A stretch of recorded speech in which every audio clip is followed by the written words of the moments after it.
আবারও বড় সড় সাফল্য এনজিপি থানা পুলিশের। কন্টেনারে করে লুকিয়ে গরু পাচারের চেষ্টা ব্যর্থ করে দিল নিউ জলপাইগুড়ি থানার পুলিশ।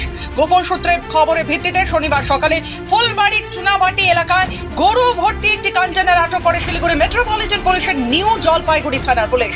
গাড়িতে তল্লাশি চালিয়ে মোট 27টি গবাদি পশু উদ্ধার হয়। শিলিগুড়ি জলপাইগুড়ি 31 নম্বর জাতীয় সড়কে ফুলবাড়ি সংলগ্ন চুনাভাটি এলাকায় রাস্তায় পুলিশের ভ্যান দেখে গরু ভর্তি কন্টেনার ফেলে রেখেই পালিয়ে যায় গাড়ির চালক ও সহকারী চালক। উল্লেখ্য, দুদিন আগেও ফুলবাড়ি এলাকা থেকে গরু ভর্তি একটি লরি আটক করে তল্লাশি চালিয়ে সেখান থেকে 20টি গরু উদ্ধার করেছে পুলিশ। দুদিন যেতে না যেতেই আবারও বিরাট সাফল্য এনজিপি থানার পুলিশের।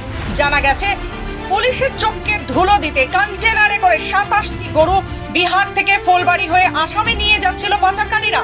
ঘটনার তদন্ত শুরু করেছে শিলিগুড়ি মেট্রোপলিটন পুলিশ।